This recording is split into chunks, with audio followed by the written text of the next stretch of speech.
Saudaraku yang terkasih, kerendahan hati adalah tema besar yang sering kali kita dengar, entah dalam nasihat, pengajaran-pengajaran, dan lain sebagainya.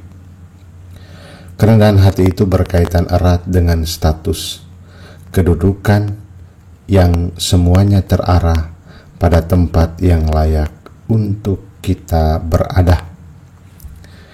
Dalam kunjungan dan makan bersama di rumah seorang pemimpin orang-orang Farisi, Yesus melihat bahwa ada kecenderungan orang untuk mencari posisi di depan.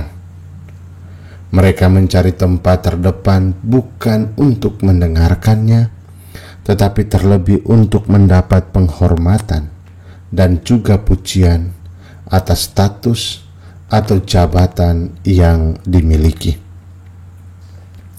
Sabda Yesus mengenai kerendahan hati sangat tegas, yakni merujuk langsung pada tempat yang layak untuk setiap orang. Ia mengkritik orang Farisi yang suka mencari posisi untuk dihormati, dan sekaligus mengajarkan para murid untuk rendah hati serta sadar diri agar mampu menempatkan diri secara tepat. Saudara terkasih, dalam permenungan mengenai kerendahan hati, kita lalu berfokus pada orang yang memilih duduk di depan dan orang yang duduk di belakang. Kali ini saya merenungkan orang-orang yang duduk di tengah atau di pinggir atau dimanapun yang menyaksikan orang yang ada di depan dan yang di belakang.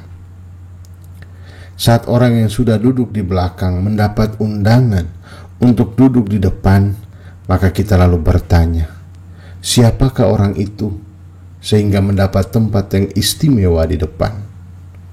Sebaliknya, jika orang yang sudah di depan mendapat pengumuman atau informasi untuk mengosongkan tempat, maka orang akan celetuk, "Ih, tidak tahu malu, anggap diri penting." Atau juga ada yang memberi belas kasihan, merasa kasihan, aduh kasihan ya, sudah duduk di depan tapi kemudian disuruh berdiri. Saudaraku, pertanyaannya bagi kita selalu ada di posisi yang mana? Memberi komentar pada orang-orang atau duduk diam? Kerendahan hati sejati itu bukan soal tempat di depan atau di belakang, tetapi bagaimana kita melihat sesama kita yang ada di sekitar. Kerendahan hati akan membuat kita terbuka untuk memberi tempat bagi orang lain yang lebih layak di tempat kita. Kerendahan hati juga memampukan kita untuk menerima sesama yang ditolak karena ada tempat yang tidak seharusnya. Kerendahan hati mengajak kita untuk terbuka pada kelebihan orang lain dan terbuka menerima kekurangan orang lain.